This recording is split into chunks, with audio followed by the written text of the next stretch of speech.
Hello to everybody. I'm Dr. Vera Fantinato and I will talk about yogurt prepared with Streptococcus salivarius strain Bio 5 for control of oral microbiota, prevention and treatment of bacterial tonsillitis. I would like to thank the organizers of the Probiotics Conference 2023, especially Dr. Noah Stevenson, manager of Probiotics Conference. I feel honored to be invited as a speaker.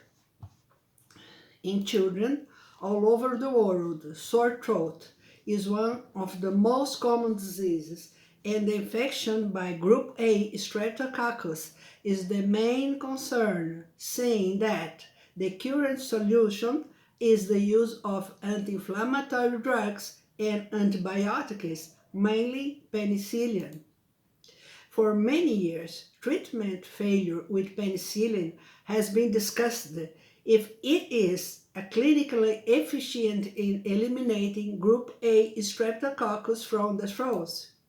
Streptococcus salivarius is a dominant oral species and the best suitable candidate for probiotic and or in the oral cavity.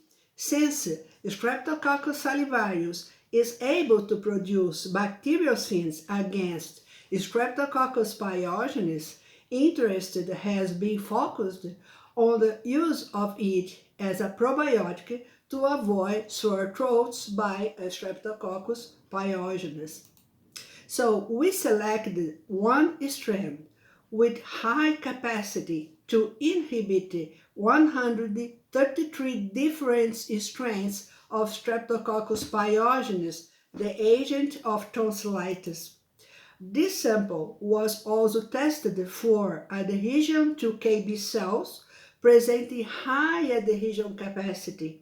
Other tests showed total absence of toxicity, so this strain was called Streptococcus salivarius Bio 5. The Streptococcus salivarius Bio 5 subspecies salivarius was isolated from a healthy individual, a young woman who had never had tonsillitis, and its identification was carried out by the PCR tests. We verified that the Bio5 strain was able to ferment milk, resulting in a tasteful yogurt. So, this study was carried out to verify whether the use of yogurt prepared with the strain Bio5 could interfere in any way in the normal oral microbiota of students. So, 60 healthy students aged between 4 and 14 years old were selected. They took the yogurt 3 times a week for a period of 90 days. Student saliva was collected to check for presence and quantification of the following microorganisms: Staphylococcus, total Streptococcus, mutans Streptococcus, Lactobacilli, Pseudomonas, Enterobacteria, yeasts, and anaerobic bacteria. We collect the saliva twice, before the use of yogurt and each 15 days after the beginning use of yogurt, to have an average of bacteria's number before and after the use of yogurt. The results showed that after 90 days of using yogurt, there was a decrease in microorganisms that are not part of the resident oral microbiota, and there was no change in microorganisms considered to be residents. In short, we can conclude that after routine use of the yogurt, we have 71% of the children presented a decrease of enterobacteria. 95% presented a decrease of yeasts, 66% presented a decrease of pseudomonas, and 63% presented a decrease of staphylococci, 59% presented a decrease of lactobacilli, 90% presented a decrease of anaerobicus, and 78% presented a decrease of Streptococcus mutans. So for the colonization of the probiotic under study, the results showed that the average percentage of colonization of the Bio5 strain in relation to the total number of oral streptococci was 41%, which we can consider an excellent level indicating positive colonization during the use of the yogurt. So our proposal is to allow a suitable ecological equilibrium in the oral cavity by using yogurt prepared with the strain of the probiotic Streptococcus salivarius Bio5. Decrease in the transient bacteria studied, which was statistically evidenced, is already a benefit in itself as it keeps the equilibrium of the microbiota, because the introduction of the probiotics residing in that habitat adjusts and reproduces without causing any damages to the resident microbiota, because it is an important part of the normal oral microbiota. So based on these positive results, we tested efficiency the yogurt prepared with Bio5 in the treatment of children with recurrent tonsillitis. So a total of 137 children aged 2 to 14 years old is screened for recurrent tonsillitis caused by Streptococcus pyogenes. Children with recurrent tonsillitis were selected from 3 different health centers. The pediatricians followed up the children for 1 year during the entire study with a monthly clinical assessment to evaluate the potential of 1 year daily consumption of yogurt with the Bio5 probiotic in controlling tonsillitis caused by Streptococcus pyogenes. A double-blinded study was performed. Of the participating at Health Center 1, 90% of the children had no recurrence of bacterial tonsillitis while consuming the yogurt with the probiotic. At the Health Center 2, 79% of the children had no recurrence of bacterial tonsillitis. And at the Health Center 3, 93% of the children had no recurrence of bacterial tonsillitis while consuming the yogurt with the probiotic. So, the children who dropped out of the project experienced a rate of tonsillitis recurrence about 6 times higher. Combining the results, all 3 health centers showed that there was a consistently high cure rate with 89% of the total of children without sore throats. Just 11% experienced recurrent of tonsillitis, and all of them had many other respiratory tract complications. In contrast, children on placebo yogurt experience almost 90% recurrence of tonsillitis.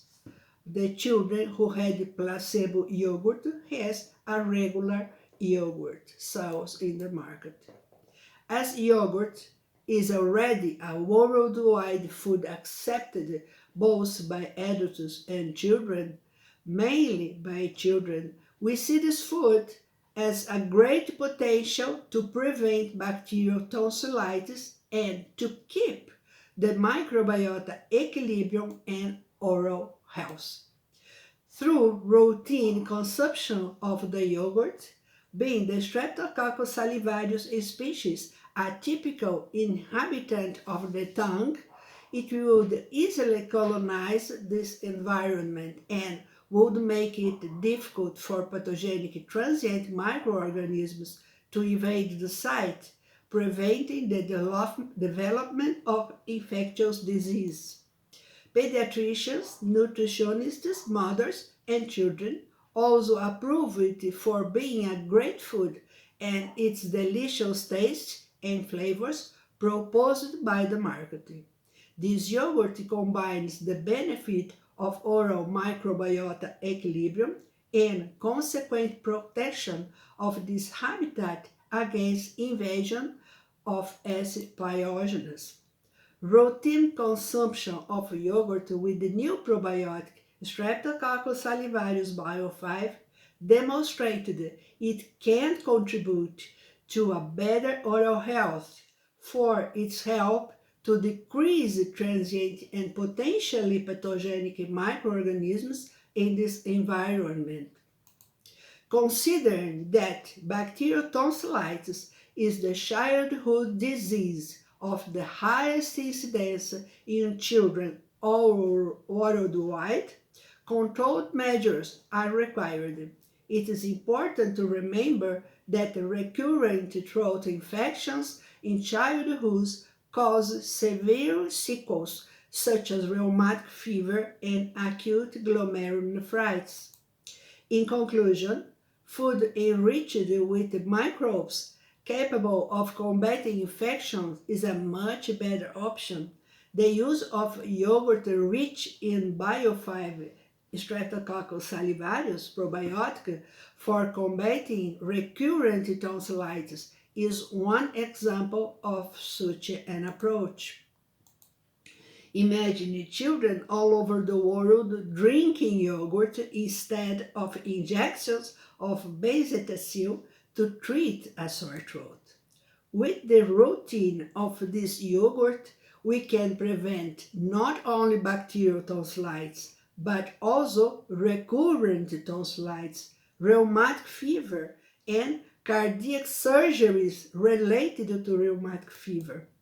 The major difficulty of introducing a yogurt with probiotics on the market for the prevention and cure of bacterial tonsillitis is that the international legislation on probiotics prohibits the information that they can prevent or cure disease. But if the results of scientific research now show this to be a real possibility, the legislation needs to be updated. We would be avoiding the use of antibiotics and the after effects of repeated tonsillitis, such as heart surgery, which does not having been succeed. If we look at the advances that digital technology has brought to the world, we should also look at how many hundreds of laws have been created due to this advance. With human health, especially that of children, wouldn't these new laws be even more important? After all, we are dealing with lives, not just with machines. So let's do all the safety testing, but we have to break this new ground for probiotics. The World Health Organization considers rheumatic fever prevention a priority. But what have we observed? That this disease continues to exist because of the lack of control in the use of antibiotics, or because many children do not have access to them, or because there is a large amount of abandonment of treatment and children do not have access to it, or even because of the difficulty in seeking free health care. The yogurt presented here, as shown, cures bacterial tonsillitis caused by Streptococcus pyogenes. It would therefore be a nice way for children to be cured.